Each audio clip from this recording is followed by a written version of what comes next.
Hello, I'm Vic with Charby the Hamster.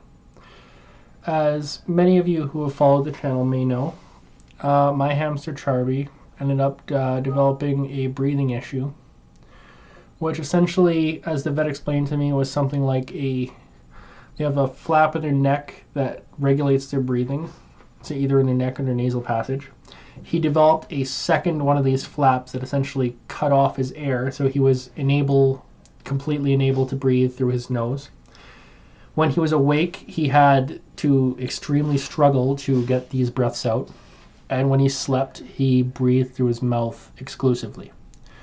They are nasal breathers, and 90% of the breathing is through their mouth. Now, there is nothing surgically or medically that could have been done. Initially, he was diagnosed as an infection, and he was on antibiotics. So, essentially, he ended up, after several vet visits, I found him stiff as a board. I lifted his head flopped over. I lifted his paw flopped over. I called the vet, panicked, and they informed me to do CPR and how. So essentially, I grabbed him, interlocked my fingers. I took my thumbs, I put them where his, basically, I put them where his lungs were. I gave 3 or 4 presses. Then I took his entire little mouth and nasal area. I put it in my mouth. I gave a series of 3 blows like that. You could tell you're doing it correctly because their mouth flaps puff up and their lungs puff up, and you can basically see them puff up like a balloon with each breath. Then I did repeated 3 presses of his lungs, 3 blows and I ended up starting his heart and starting his breathing. But when his breathing and his heart restarted, he was in agonal breaths, which typically means that the hamster is not going to survive. I took him to a 24-hour vet, which informs me that they can keep him on oxygen to kind of force him alive, but it would be around $4,000 a day, and there's basically no chance of him surviving. They recommended that we humanely euthanize Charby.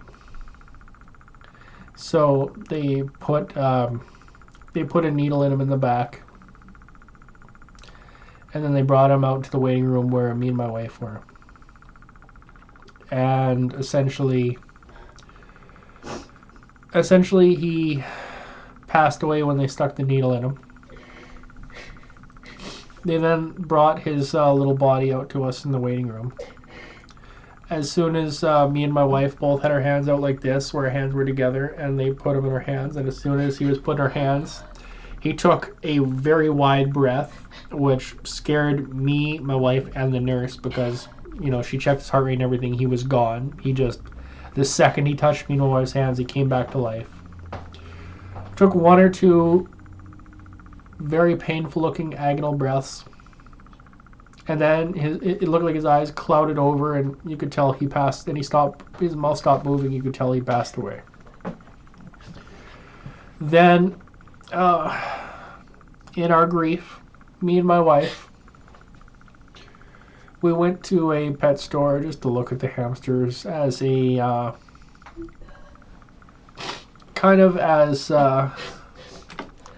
we just wanted to be around hamsters. We just wanted to kind of spend some time with the cute furry little guys and just check them out. We found one that was in a 1 foot by 8-inch cage that didn't even really have a wheel. And it was just so painful seeing him like that. He was literally just in a box like this. And it was maybe a foot tall too. Now, this store typically sold hamsters for around $50, but this one was an elderly hamster who'd been in that cage since he was a little pup his entire life for probably 2 years, which is extremely inhumane. His name was Whiskey. And he was on sale for $4 because nobody wanted him. So we brought him home. And we put him in Charby's old IKEA PAX enclosure, which was an 8-foot by 4-foot cage. We went on, we bought a 12-inch wheel, which he did not have. He then spent 3 days, just 3 days straight running in that wheel. Whiskey would sleep in that wheel because he did not want to leave it. And then he would run in that wheel all day long until he passed out, sleep in the wheel, and then run in the wheel all day long until he realized the wheel was not going anywhere. Then he started sleeping in his hides. And essentially, he would come out and spend the entire day running in his wheel. Now, we did everything we could for that little elderly hamster Whiskey. We did, like, we just wanted the sick, elderly, unadoptable. It's like when you go to the shelter and say, I want the dog that no one's going to adopt that you're going to put down. That was kind of Whiskey. And I would sit there and I would fold up my shirt to make like a little bowl. And I would put him in my shirt. And I'd pet his little head with my thumb. And then he would slowly close his eyes, curl into me, and he'd fall asleep on my chest. And I would just cuddle him like that every day for a while, watching TV with the little guy. And last night, he was a little wobbly, like he was walking, and he kind of like stumble this way, walking, stumble this way, walking, stumble this way, like he was having trouble steadying his legs, which I'd never seen before, but I did see with Charby near the end, so I was a little concerned. We had just got to a vet 2 days prior. Full checkup, clean bill of health. So we're like, okay, we're gonna book another checkup right away here to kind of bring this new info to light.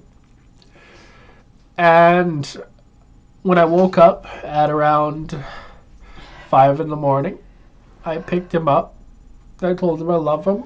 I gave him a couple little pets and a little kiss on the forehead, and I put him back and my wife reached over and pet his head too. And we put him back in his bed. From my videos, you know that I had a little white ceramic coffee mug as a hide in his bed.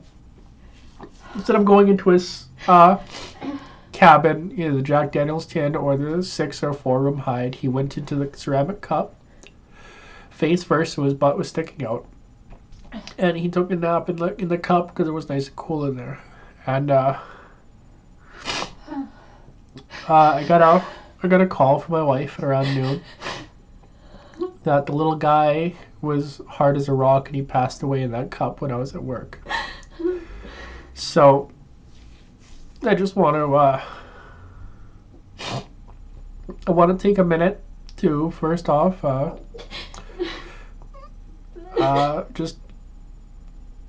I want everyone to know that he lived, that he was a really kind, good little guy. And I want to point out a few facts, a few things that you can look for when you have a hamster. Some very important facts that this is what you need to look for to make sure that your hamster is healthy.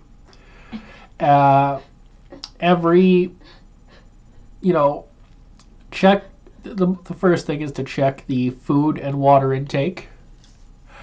One good thing you could do is you could scatter feed, but you could also have a bowl of food. They will treat the bowl of food as a hoard. So they'll typically scatter feed and eat that first, and then once they can't scatter feed anymore, they will start going through the bowl. That will give you a good gauge on how much they're eating, as well as when you need to continue to scatter feed for them. And if it's been a while and they haven't touched a hoard or you haven't noticed them scatter feeding, that is a red flag. That is a very big red flag. Another thing is to have a water bottle and a bowl to give them kind of a choice, because some medical conditions that the hamster might have that you might not know of can make it very difficult for them to suck the water out of the metal tube from the bottle, but they can still lap it up easily from the bowl. Some examples of this are respiratory infections due to certain, like for instance, wood chip bedding Even aspen, which a lot of people think is safe, still has the sawdust. And if you don't believe me, take some aspen and put it in a sifter and shake it out and see how much dust is on the side of the sifter. There's an insane amount of dust even in aspen. That dust can and will cause a respiratory infection for your hamster, which is why I personally only I learned my lesson with Charby and I only use paper because it's relatively dust free, and even then I still sift through it just to make sure. So check the water and the food intake, and if your hamster is not eating or not drinking as much as they usually do, that is a very big red flag. Because as prey animals, hamsters will tend to hide their injuries, hide their illnesses, because they don't want the predator to know they're vulnerable. So even if they have a broken foot, they'll still walk on it and act like it's perfectly fine because they don't want predators to know that they're hurt. That is how hamsters work. So monitor their food intake, monitor their water intake, and monitor their exercise. If you have a hamster that is running on a wheel for an hour or two every day, and then all of a sudden they go a couple days without running on their wheel, that is also a red flag where you should start monitoring it and potentially take your hamster to the vet right away. Because if they're routine animals, they eat, they drink, and then they work out. And if one of those or all of those things stop, that is a massive red flag that there is something incredibly wrong with your hamster's health that is stopping it from eating, drinking, or exercising. And it's usually if it's an older hamster, it might be something like a cancer, like a tumor. If it's a younger hamster, it might be something like a breathing infection due to the bedding. There are certain mixes of herbs and flowers that you can spread around the cage that actually contain flowers that are toxic to hamsters. So what you should do is you should, if you find one of these herbal mixes, you should always check the flowers on the back and the herbs that are included on the back, and then do Google searches just to make sure that hamsters can have this herb, hamsters can have this herb. Like, this one contains coneflower. Can hamsters eat coneflower?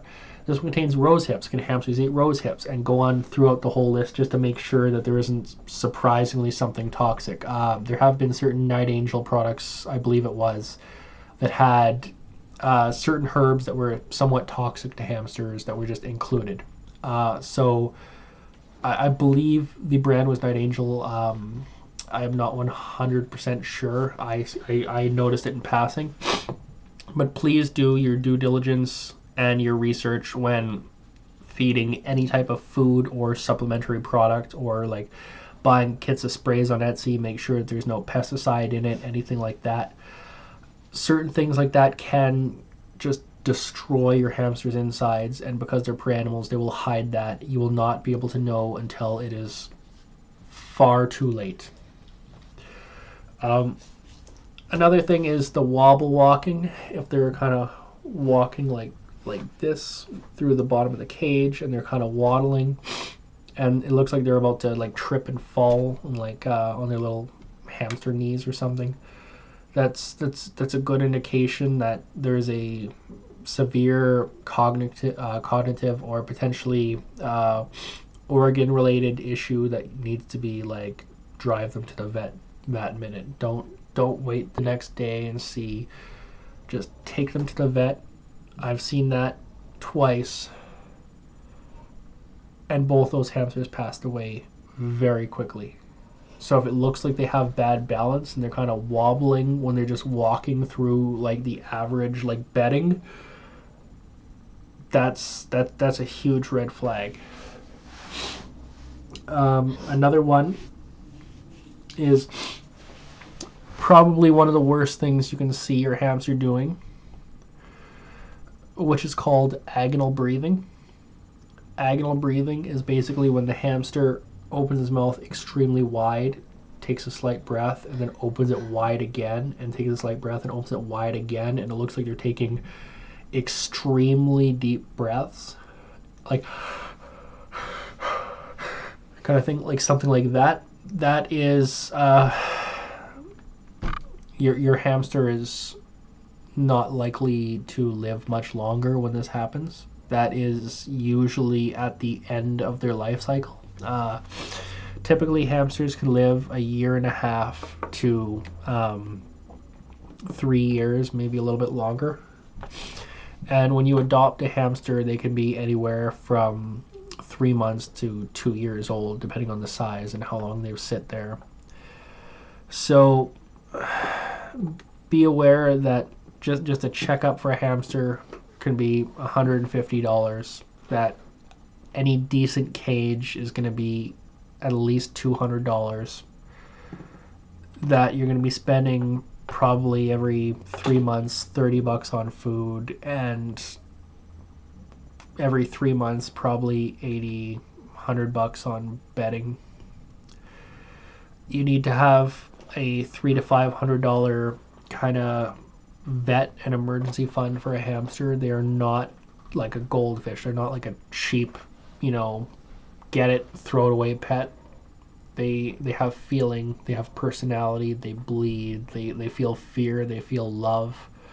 They will crawl up to you, lick you, and snuggle up against you, and just sit on your lap and watch TV with you. They do love you and they do care. They're like a small cat, but they're extremely delicate. They may as well be made of like glass or crystal. They can shatter and disappear so quickly if you're not careful. A fall from a foot can severely hurt them. Walking in a hamster ball can end up killing your hamster. You have to be very attentive.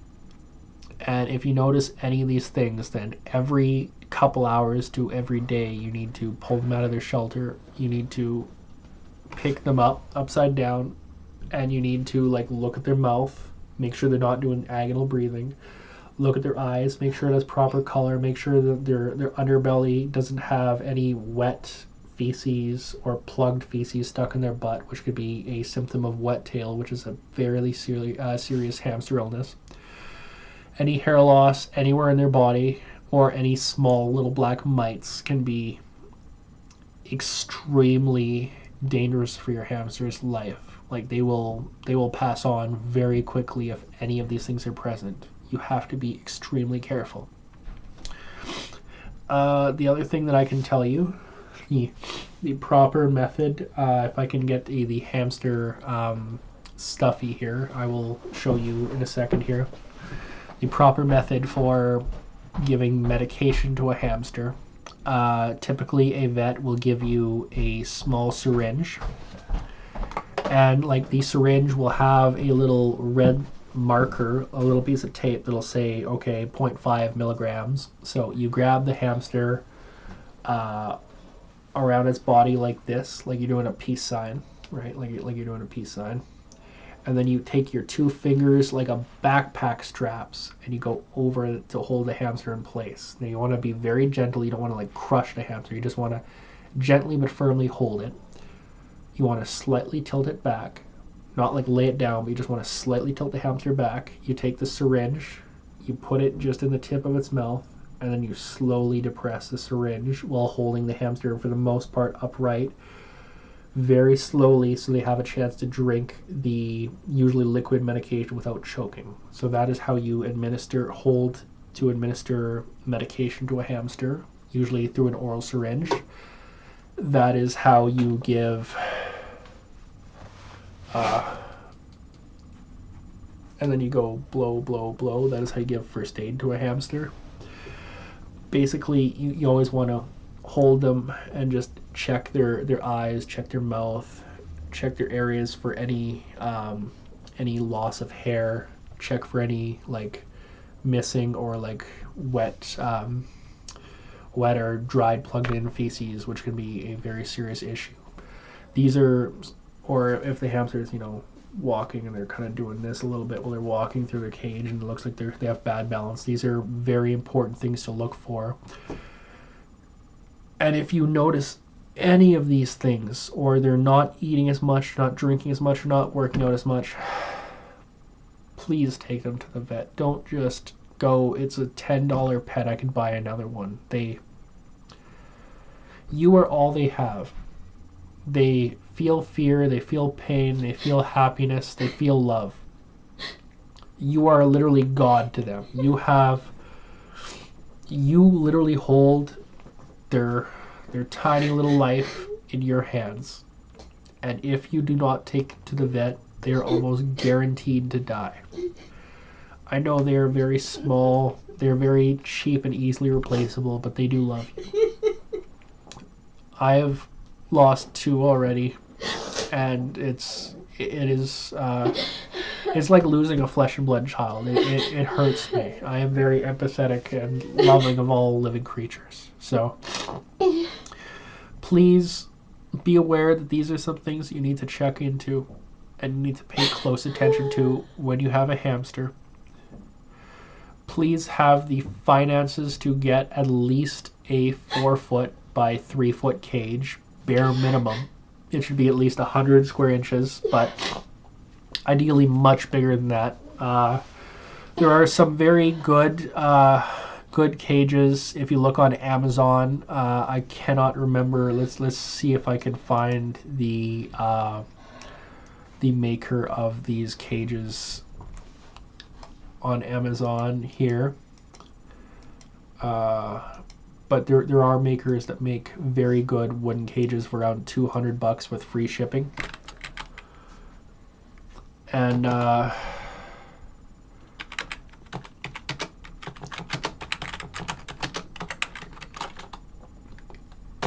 they are literally Paw Hut. Paw Hut is the brand that makes these massive wooden cages. They're like 4 foot by 2 or 3 feet by a couple feet high. They usually have a couple layers they can kind of run up. They have them as cheap as 130 Canadian. So if you're an American, you're probably paying like $90 with free shipping, and you have the perfect hamster cage. They have slightly narrower ones that are taller. They're like 2 foot by 3 foot and 4 tiers high, with a shelf space in the bottom for storing the food and anything else, and like bedding. If you live in an apartment but you still want to have a hamster, they're not ideal, but if that's all the room you have, they are still they're still a good option. They're a lot better than like a critter trail or something like that, where they have like 2 feet by a foot and they're basically miserable. If you have a Syrian hamster, please have at least a 12-inch wheel. So do make sure that a 12-inch wheel will fit in the enclosure. Otherwise, you might need to fix it so it does. Or you could even spend $20 and get the materials and build a tote cage, like a bin cage. And they're fantastic. You use a big storage tote that's like 3 foot by 2 foot by like 2 foot tall, and you cut the top out, and you basically just use clips or zip ties, and you put some mesh across the top so they have airflow. Then you fill it like half full with shavings. You put a 12-inch wheel. You put a couple of hides and sprinkle some food around there, and for like $80, you have an amazing setup for a hamster that's dirt cheap and easy to fix and clean. But the medical expenses are. I've spent more on my hamsters in the past month than I have in my cats in the past 10 years. So they can be very expensive. Please do be aware of the expense. And please be aware that these are some of the most important things for you to look for to ensure that your furry little friends are taken care of.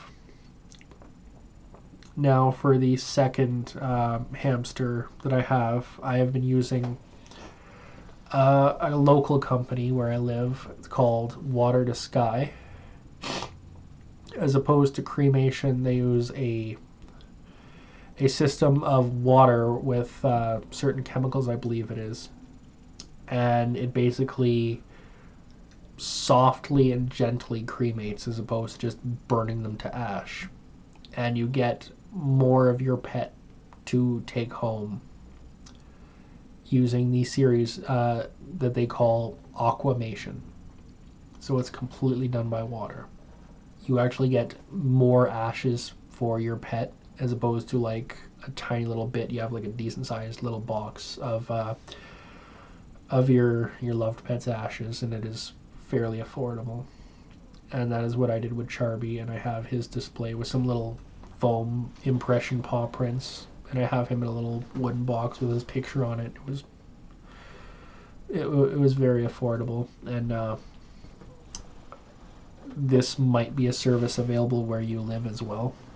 But I just wanted to give Water to Sky a little bit of a shout out because they've been very caring and helpful with this hard time with both Whiskey and Charby. I'm actually on my way now to drop them off, to drop Whiskey off at Water to Sky, so that our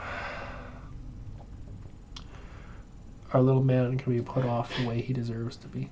So please do look out for these things with your furry little guys at home, and please make sure that they live as long and happy and healthy a life as they can. Please remember to give them a little cuddle and pet your little hamsters. I thank you very much. I'm sorry for the sad and depressing nature of this video.